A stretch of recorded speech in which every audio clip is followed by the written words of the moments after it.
ربي زدني علما زدني فقها زدني حكما أتبع قولك عملا يبني يجبر ذلك عثرة أمة. قل يا ربي زدني علما. اعوذ باللہ من الشیطان الرجیم. بسم اللہ الرحمن الرحیم. وبہ نستعین وہو خیر ناصر ومعین. وصلی اللہ علی محمد وآل محمد. اما بعد. ناظرین کرام، اسلام کی فقہی تعلیمات کے ساتھ آپ کی خدمت میں حاضر ہیں.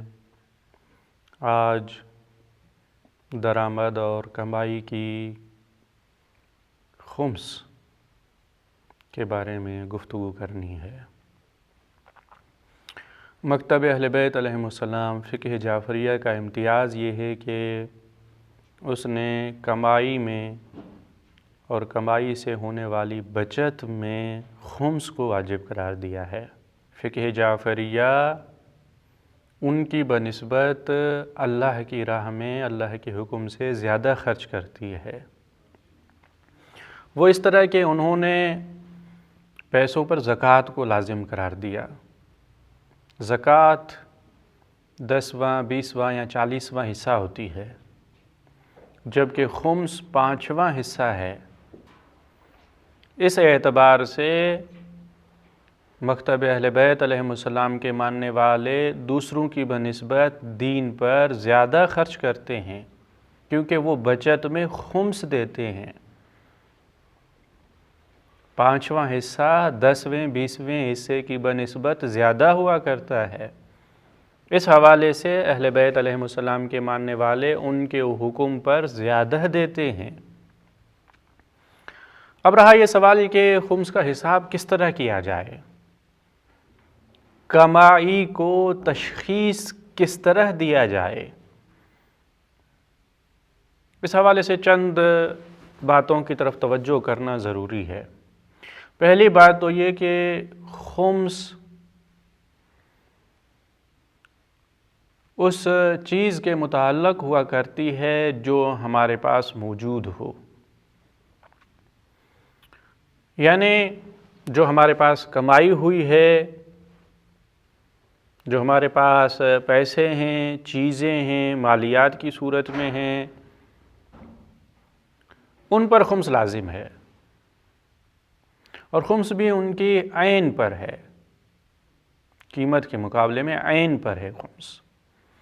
لہٰذا اگر کسی چیز پر خمس واجب ہو جائے تو جب تک اس کا خمس ادا نہیں کر دیا جاتا اس وقت تک مالک کو یہ اجازت نہیں ہے کہ وہ اس مال میں تصرف کرے. اب چاہے وہ تصرف حقیقی ہو، مطلب وہ کوئی کھانے کی چیز ہے، یہ اسے کھا لیتا ہے، پہننے کی چیز ہے، اسے پہن لیتا ہے، یہ حقیقی تصرف ہے. کبھی ایسا ہوتا ہے کہ تصرف اعتباری ہوا کرتا ہے. جس چیز پر خمس واجب ہو گیا ہے یہ اسے بیچ دیتا ہے، کسی کو ہدیے کے طور پر دے دیتا ہے. اب یہ اعتباری تصرف ہے. بہرحال اس سے یہ حق نہیں پہنچتا کہ خمس نکالنے سے پہلے اس میں کسی بھی قسم کا تصرف کرے. اب اگر کوئی یہ توجیہ کرے کہ جناب میں پورے مال میں تو تصرف نہیں کر رہا، فرض کرتے ہیں کسی کا بچت 100 روپے ہے، اب وہ یہ کرتا ہے کہ اس میں سے 50 میں تصرف کرتا ہے، یہ کہتے ہوئے کہ خمس تو 5واں حصہ ہوگا، 20 روپے ہوگا، اس میں تو میں تصرف نہیں کر رہا ہوں، میں اس حصے کو چھوڑ کر دوسرے میں تصرف کر رہا ہوں. جی نہیں، یہ بھی درست نہیں ہے، کیونکہ خمس اس کے مال کے ہر جز پر ہے. شرعی اصطلاح کے مطابق یہ حق مشاع ہے، یعنی معین نہیں ہے کہ کون سے پیسے، کون سا حصہ نہیں، پورے مال کے ہر جز میں 5واں حصہ مستحقین خمس کا ہے. تو جب تک یہ خمس نہیں دیتا اس میں تصرف نہیں کر سکتا. دوسری بات یہ ہے کہ اگرچہ کسی کے پاس جیسے ہی بچت ہوتی ہے، پیسہ آتا ہے، کوئی بھی چیز اس کی ملکیت میں آتی ہے جو کمائی شمار ہو، جیسے اس کے پاس آئے اس میں خمس ہے، لیکن شریعت نے یہ سہولت دی ہے کہ آپ روزانہ کیا حساب کرتے رہیں، سال اپنے لیے معین کر دیں کہ سال کی کس تاریخ کو آپ خمس نکالتے ہیں. اب یہ سال کس طرح معین کرنا ہے ہم آگے چل کے اس حوالے سے تھوڑی سی وضاحت کریں گے. لیکن شریعت نے یہ سہولت دی ہے کہ انسان اپنے لیے ایک سال معین کر دے، تو جیسے ہی وہ سال پورا ہوگا اس پر خمس واجب ہو جائے گا، اس سے پہلے اس پر خمس واجب نہیں ہے. اس حوالے سے ایک مسئلہ یہ بھی ہے کہ ایسا نہیں ہے کہ جو تاریخ معین کی جا رہی ہے اسے تبدیل نہ کیا جا سکے. جی نہیں، اسے تبدیل کیا جا سکتا ہے، البتہ تبدیل اس طرح کیا جائے گا کہ مستحقین خمس کو کوئی نقصان نہ پہنچے. مثال کے طور پر اگر کسی نے 5 رمضان کو اپنی خمس کی تاریخ قرار دیا ہے، اب وہ چاہے تو اس تاریخ کو تبدیل کر سکتا ہے، لیکن تبدیل اس سے پہلے والی تاریخوں میں کرے گا، یعنی شعبان میں، رجب میں، جمادی الاول وغیرہ میں. اب ایسا نہیں ہے کہ وہ تبدیل اس طرح کرے کہ 5 رمضان کی بجائے مثلاً 5 شوال قرار دے دے، یہ تاریخ مؤخر ہو گئی. اب جیسے 5 رمضان آئی اس کا سال پورا ہو گیا، مستحقین خمس اس کے مالک میں شریک بن چکے ہیں، اس طرح نہیں قرار دے سکتا. لیکن اس سے پہلے والی تاریخ میں سے کسی کو بھی چاہے تو قرار دے دے، اس کے بعد پھر سال کا حساب کرے.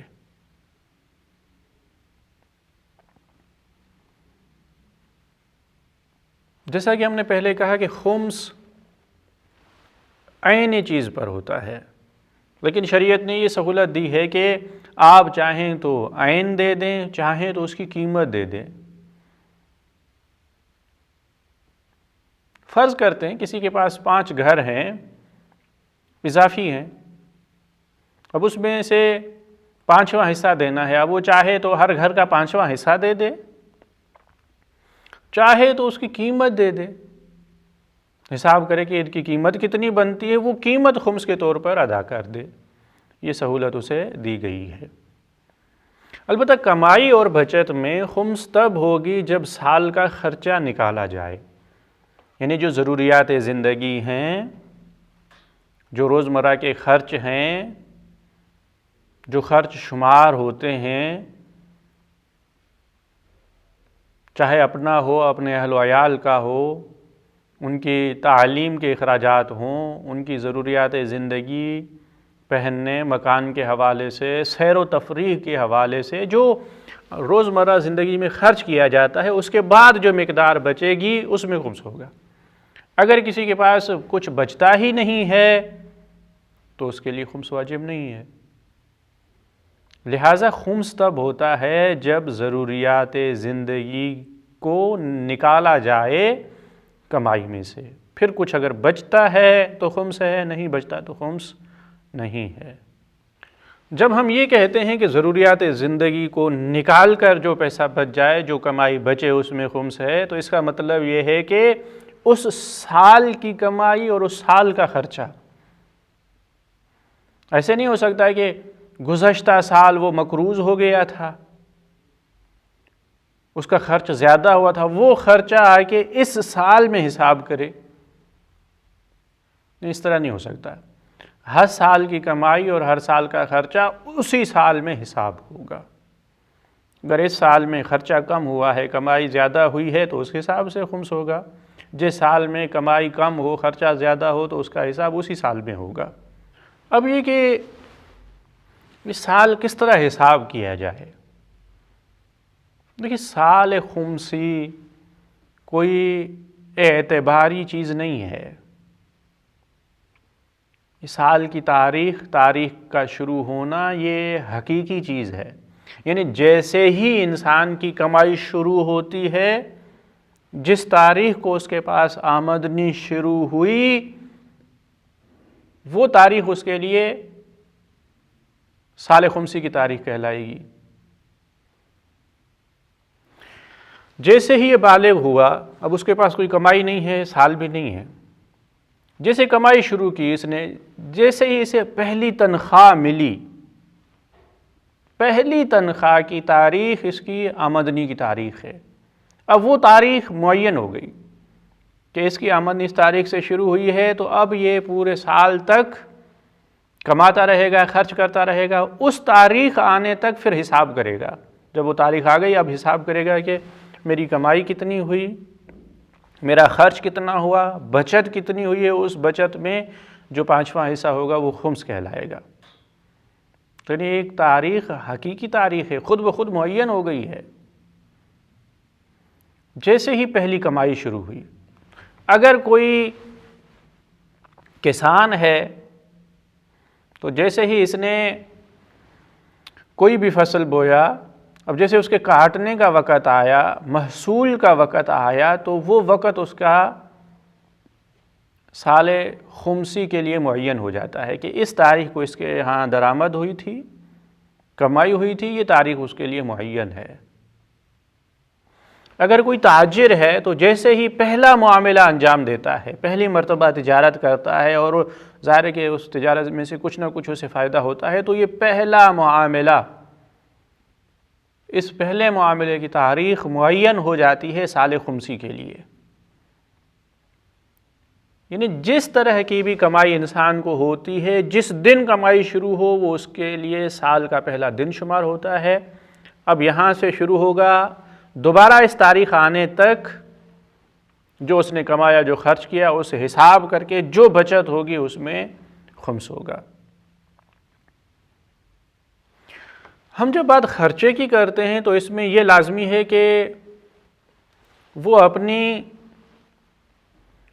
شخصیت کو دیکھتے ہوئے خرچ کرے۔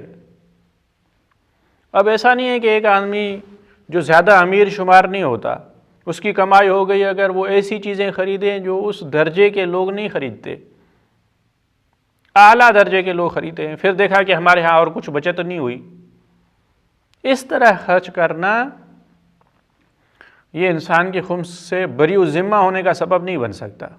اگر یہ اپنے درجے کے مطابق خرچ نہیں کر رہا، اسے بڑھ کر کر رہا ہے، تو جو خرچہ بڑھ کے کر رہا ہے اس میں بھی خمس ہوگی۔ یعنی اگر یہ وہ چیز خریدتا جو اس کے درجے کے مطابق تھی، تو بالفرض اسے کچھ پیسے بچتے، جتنے بچتے اس کا اسے خمس دینا پڑے گا۔ اور اس کے برعکس اگر ایک آدمی اپنے درجے سے کم خرچ کرتا ہے،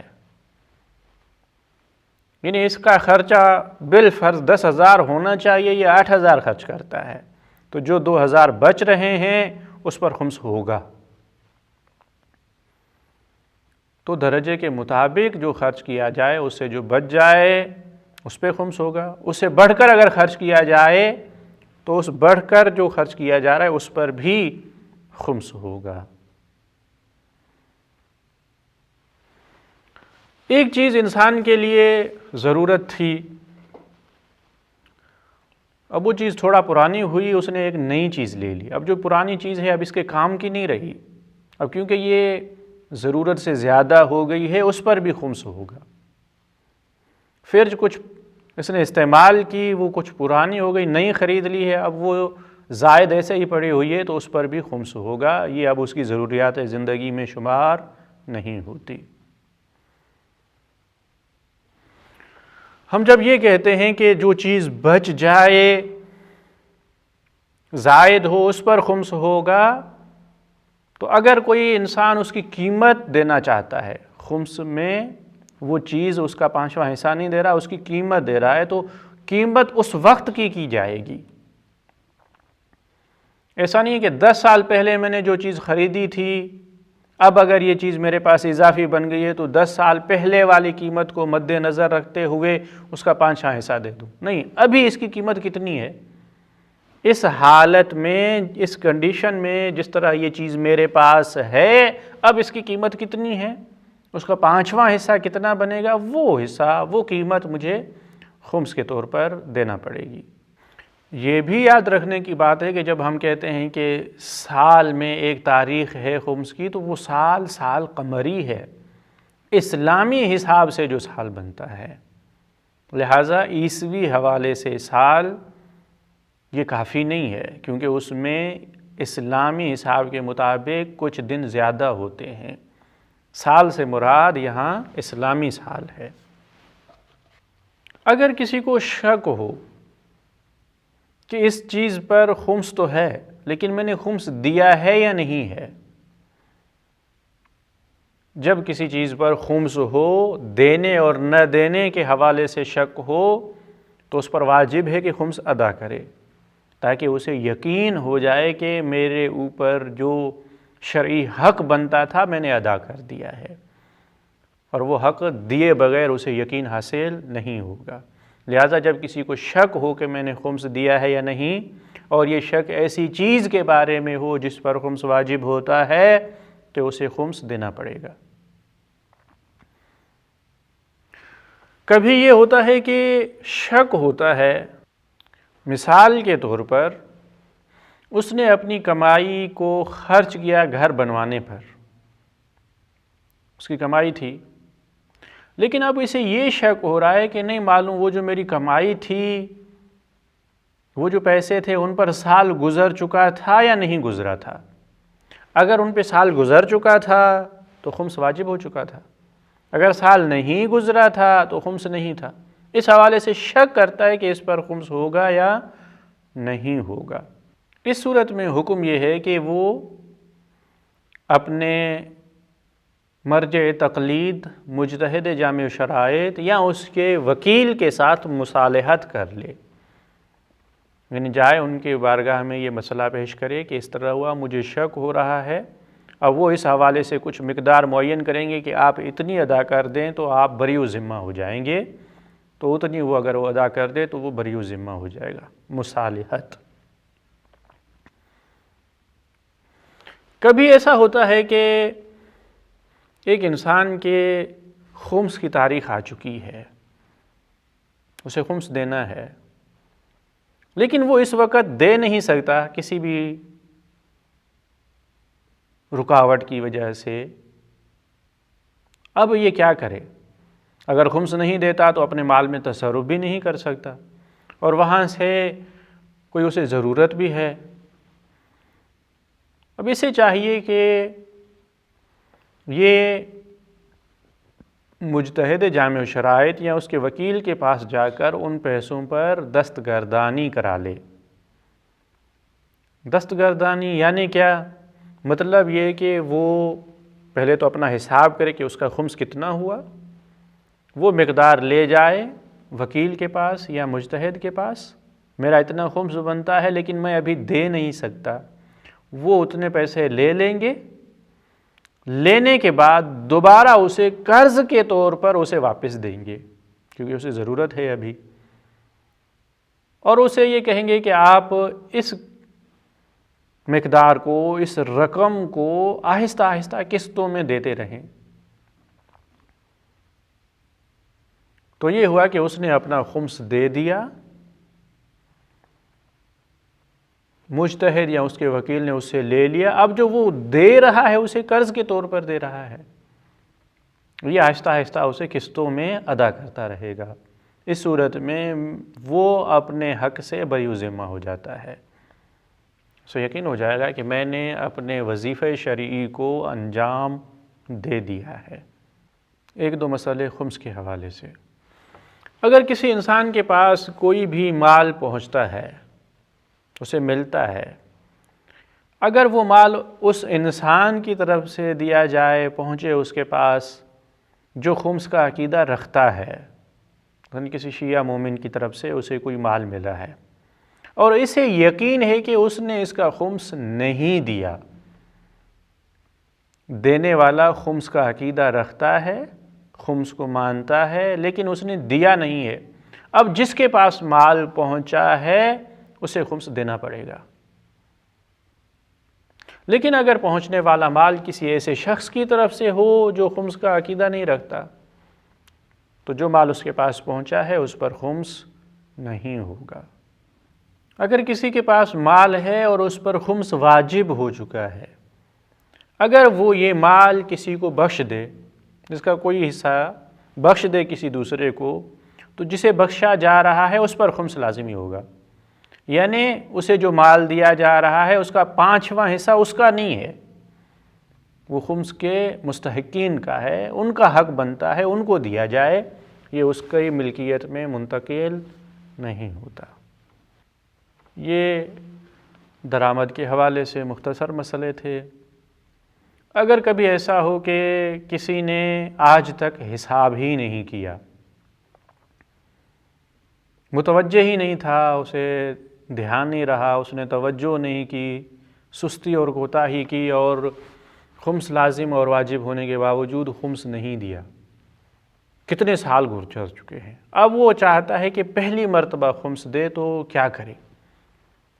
اب اسے یہ یاد بھی نہیں ہے کہ اس کی کتنی کمائی ہوئی ہے، کتنا خرچہ ہوا ہے تاکہ اس حساب سے دے دے، کئی سال ہو چکے ہیں، تو اس کا حکم یہ ہے کہ وہ اپنے مرجع تقلید یا اس کے وکیل کے پاس جائے گا اور ان کے سامنے اپنی تمام تفصیلات کو پیش کرے گا، وہ جتنا اس کے لیے معین کریں اتنی مقدار میں وہ خمس ادا کرے گا، اس کے علاوہ دوسرا مال اس کے لیے پھر پاک اور حلال بن جائے گا۔